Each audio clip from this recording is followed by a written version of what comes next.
प्यारे बच्चों, मैं Sameer Kumar Pandey, PD inter college Gaighat Hindi अध्यापक, इस सत्र के प्रारंभ में आप सभी को आशीष एवं अनंत शुभकामनाएं ज्ञापित करता हूं। साथ ही यह उम्मीद करता हूं कि आप सब इस लॉकडाउन में सभी तरह के सरकारी व प्रशासनिक निर्देशों का पालन करते हुए स्वस्थ एवं सब परिवार स्वस्थ एवं खुशहाल होंगे। इस वर्तमान कोरोना महामारी में उपजे संकट से देश की लगभग सारी व्यवस्थाएं ठप सी पड़ गई है। आप सबको पता है कि देश एक संकट के दौर से गुजर रहा है। ऐसे में हमारी सरकार के द्वारा शैक्षिक व्यवस्था को बनाए रखने के लिए आप सबकी सहायता के लिए ऑनलाइन शिक्षण व्यवस्था को चालू करते हुए वर्चुअल अर्थात आभासी क्लासेस की व्यवस्था की है, जिसको हम सब शिक्षक मिलजुल कर यथासंभव संपादित करने का प्रयास करेंगे। तो आइए पढ़ते हैं हिंदी। हिंदी शब्द का उच्चारण करते ही हमारे सामने दो बिंब खड़े होते हैं, दो चित्र हमारे सामने बनते हैं। पहला तो ये कि हिंदी एक भाषा है और दूसरा हिंदी एक साहित्य है। तो सबसे पहले हम भाषा के बारे में विचार करेंगे।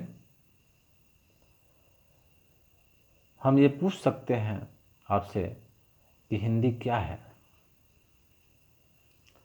तो अब तक जितना ज्ञान आपके पास है, आप तत्क्षण ही जवाब दे सकते हैं कि हिंदी हमारी मातृभाषा है, हिंदी हमारी राष्ट्रभाषा है, हिंदी हमारी राजभाषा है। इन सारी चीज़ों में या इन उत्तरों में हम एक चीज़ कॉमन देखते हैं, वह है भाषा। मतलब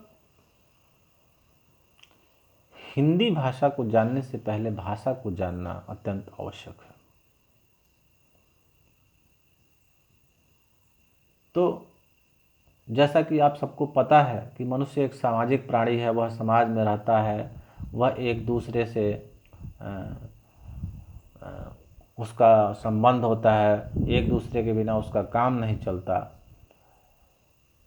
उस समाज में वह मनुष्य दूसरे मनुष्य के साथ अपना विचार विनिमय भी करता है। तो विचार विनिमय करने की जो प्रणाली है या जो सिस्टम है या जिस चीज़ की सहायता हमें लेनी पड़ती है, वही कहलाती है भाषा। लेकिन हम देखते हैं कि विचार विनिमय हम संकेतों के द्वारा भी कर लेते हैं। कई बार हम मुस्कुरा के कर लेते हैं विचार विनिमय। कई बार हम अपनी शारीरिक क्रिया प्रतिक्रिया के द्वारा हाथ पैर हिला के पटक के भी हम अपनी बातों को दूसरों को के सामने पहुंचा देते हैं। लेकिन वास्तव में देखें तो ये सारी चीज़ें भाषा के अंतर्गत आते हुए भी जो भाषा हम पढ़ते हैं, जो भाषा हम समझते हैं, उसके अंतर्गत ये नहीं आती। क्योंकि भाषा के इतने बड़े स्वरूप को लेकर हम नहीं चलते हैं, भाषा के एक छोटे स्वरूप को लेकर हम चलते हैं। जब मनुष्य सार्थक शब्दों के द्वारा, यहाँ भी ध्यान देने की बात है, जब हम कोई निरर्थक बात बोलकर विचार विनिमय करते हैं तो वह बात या वह चीज़ भाषा के अंतर्गत नहीं आती है। जब हम सार्थक बात बोलते हुए अपना विचार विनिमय करते हैं तो वही और केवल वही चीज़ भाषा के अंतर्गत आती है।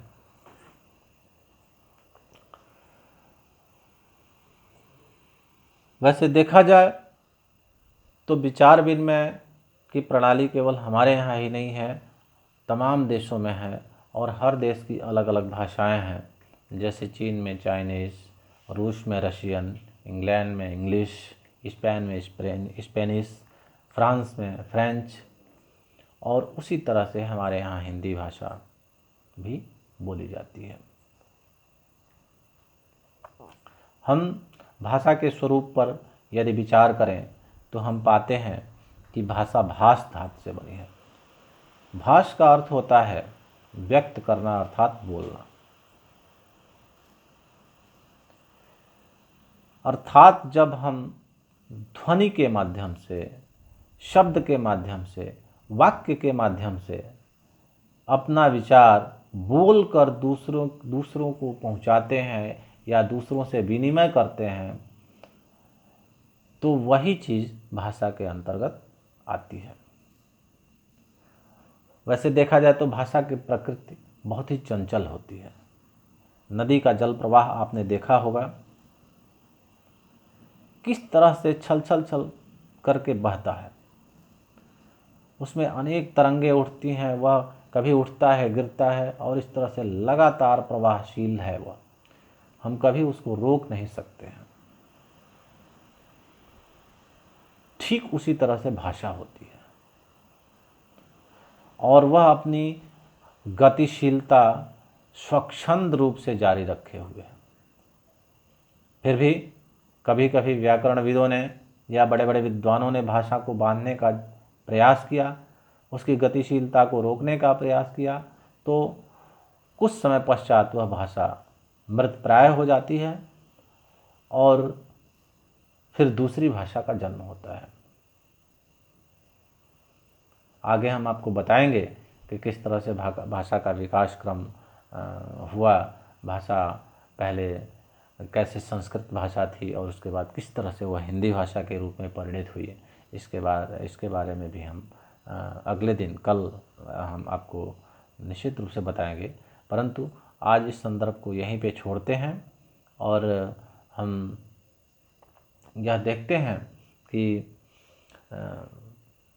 भाषा मूल रूप से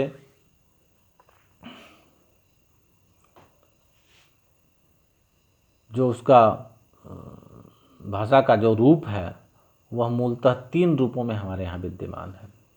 सबसे निचले स्तर पे आते हैं तो वह है बोली, दूसरे स्तर पे आते हैं तो वह है परिनिष्ठित भाषा, और तीसरे स्तर पर आते हैं तो वह है राष्ट्रभाषा।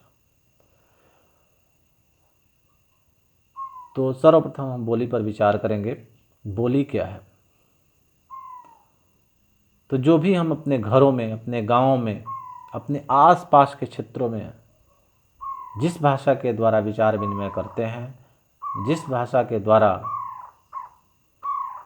हम एक दूसरे की बातों को समझते हैं, समझाते हैं, उस भाषा को बोली कहा जाता है। जैसा कि जहाँ पर हम हैं तो इस बलिया ज़िले में और बलिया के आसपास के ज़िलों में जैसे छपरा हो गया, सारण हो गया, आरा हो गया, सिवान हो गया, गाजीपुर, देवरिया, कुशीनगर, बक्सर, इस क्षेत्र में भोजपुरी बोली बोली जाती है।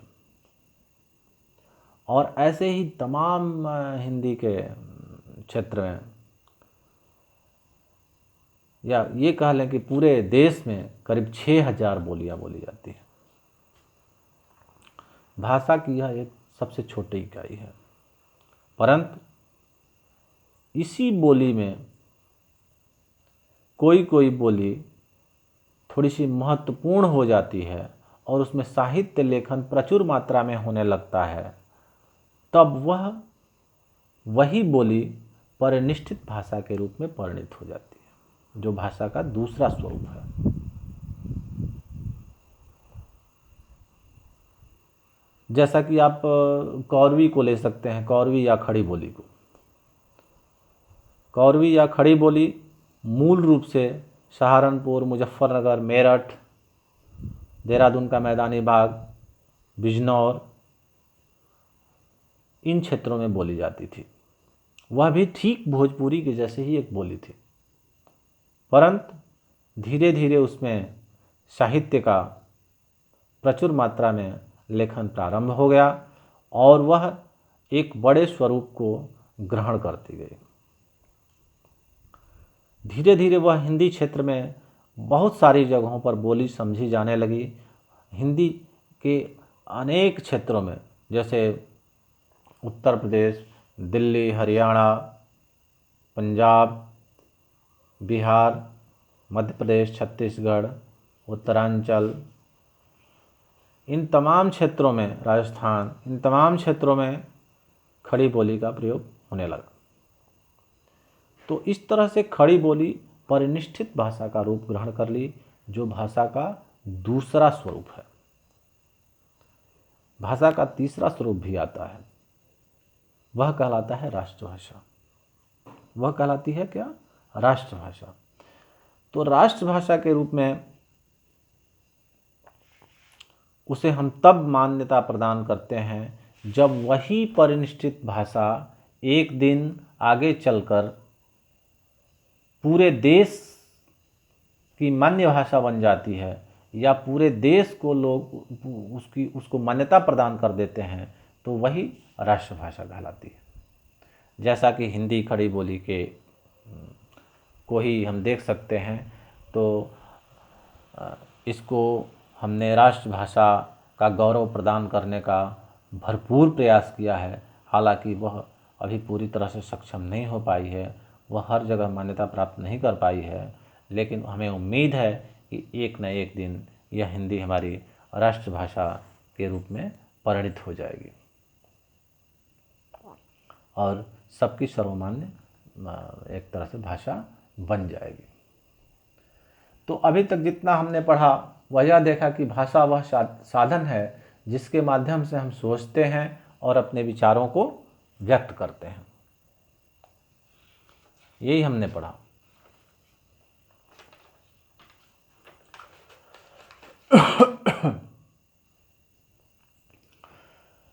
एक चीज़ और हमने अभी आपको बताया था कि भाषा प्रवाहशील है, वह हमेशा अपना एक गति बनाए रखती है। वह अनेक भाषाओं के शब्दों को ग्रहण करती है, अपनी भाषाओं के कुछ शब्दों को छोड़ देती है। तो कुल मिला के जब यह चीज़ एक समयांतराल पर होती रहती है, तो निश्चित रूप से भाषा में परिवर्तन आना अवश्यंभावी है। यह भी आप महसूस करेंगे कि यह आप प्रश्न पूछ सकते हैं कि भाषा परिवर्तित कैसे होती है। यह मैंने आपको बताया कि भाषा परिवर्तित हो जाती है, तो निश्चित रूप से आपके मन में यह सवाल उठ सकता है कि भाषा किस तरह से परिवर्तित होती है, क्यों परिवर्तित होती है, क्या कारण है कि वह अपना स्वरूप बदल के और दूसरा स्वरूप ग्रहण कर लेती है, आखिरकार वह करती कैसे है ऐसे। तो भाषा के विकास क्रम को जानने से पहले इस चीज़ को जान लेना अत्यंत आवश्यक है। आपको साधारण एग्जाम्पल मैं देना चाहूँगा। जैसे आपके घरों में तमाम लोग बाहर भीतर रहते हैं, आपके सगे संबंधी, आपके रिश्तेदार, आपके घर परिवार के लोग, जैसे चाचा, बड़े पापा, इस तरह के लोग बड़े बड़े शहरों में रहते हैं। जब उनके बच्चे आपके यहाँ आते हैं गर्मियों की छुट्टियों में और आपके साथ मान लीजिए 15-20 दिन, 1 महीना रहते हैं, तो आप जो भोजपुरी भाषा का प्रयोग गाँव में करते हैं, उनके साथ रहकर हिंदी बोलने का प्रयास करते हैं और उनके द्वारा बोली हुई अनेक चीज़ों को आप ग्रहण करते हैं।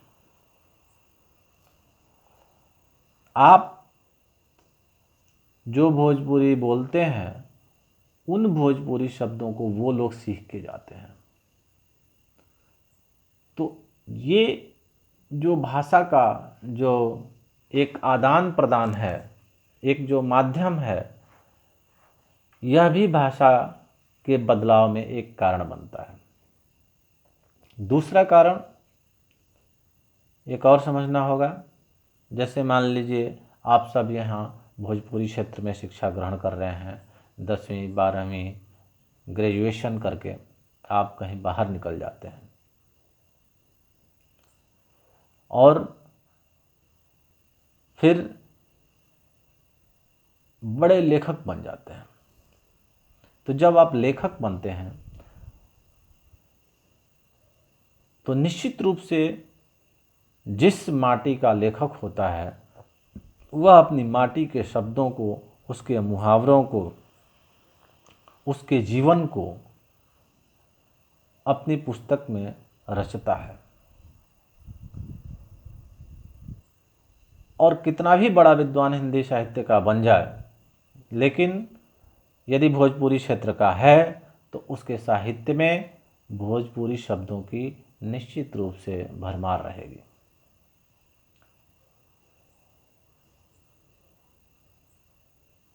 हिंदी खड़ी बोली का जो शब्द विन्यास है या जो शब्दों की बनावट है वह सब आप सबको करीब करीब मालूम है। भोजपुरी शब्द जिस तरह से कि बोले जाते हैं वह भी आपको मालूम है। तो इस तरह से एक भोजपुरी क्षेत्र का लेखक यदि हिंदी भाषा का बड़ा विद्वान बनता है तो वह अपने जीवन काल में हजारों शब्दों को उस हिंदी साहित्य में प्रयोग कर देता है। और एक बड़े लेखक या एक बड़े स्थापित लेखक के द्वारा कोई भी शब्द हिंदी साहित्य को दिया जाता है तो वह सर्वमान्य होता है।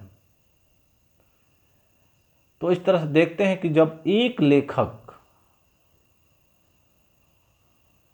हिंदी का एक लेखक अपने जीवन काल में हजारों लाखों भोजपुरी शब्दों को हिंदी में समावेशित करा सकता है तो पूरे देश से अनेक बोलियों के लेखक जब हिंदी साहित्य में लेखन करते हैं तो निश्चित रूप से करीब 50 वर्षों में ही हिंदी में लाखों शब्दों का समावेश हो जाता है। और इस तरह से कुछ वर्षों के अंतराल में हिंदी में अनेक देसी भाषाओं का या ये कह सकते हैं कि बोलियों का प्रयोग, बोलियों के शब्दों का प्रयोग होने लगता है। यहाँ तक कि अंग्रेजी के शब्दों का भी भरपूर मात्रा में प्रयोग होने लगता है। आप यदि पुरानी पुस्तकों को देखें या पुराने समाचार पत्रों को देखें, यदि आपको कहीं से मिल जाता है तो आप देख सकते हैं कि उन पुराने समाचार पत्रों में या पुरानी पत्रिकाओं में बहुत कम अंग्रेजी के शब्दों का इस्तेमाल हुआ है। जबकि आजकल के समाचार पत्र हैं या आजकल की जो पत्रिकाएं हैं उनको देखने से स्पष्ट दिखाई पड़ेगा आपको कि तमाम अंग्रेजी के शब्दों का प्रयोग हुआ है। तो इस तरह से देखते हैं हम कि किस तरह से इतने कम वर्षों में ही हिंदी में अंग्रेजी शब्दों की प्रमुखता या प्रयोग बढ़ गई है। भाषा परिवर्तन का यह भी एक मूल कारण है।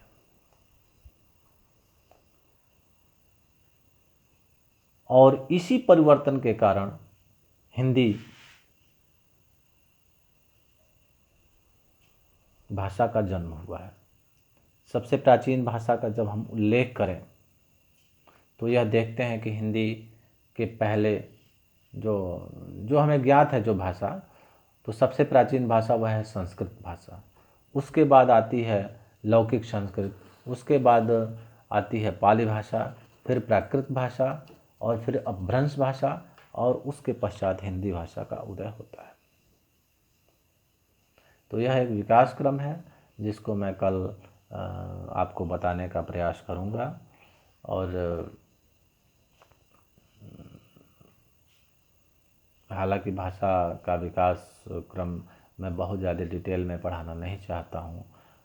यह एक जानना चूँकि आवश्यक था आपको हिंदी साहित्य पढ़ने से पहले कि हिंदी भाषा का उदय कैसे हुआ, तो यह मैं कल आपको बताने का प्रयास करूँगा। इसमें और कोई संशय यदि आप लोगों को हो तो आप व्यक्तिगत रूप से हमें पूछ सकते हैं इसी ग्रुप में। ठीक है, धन्यवाद।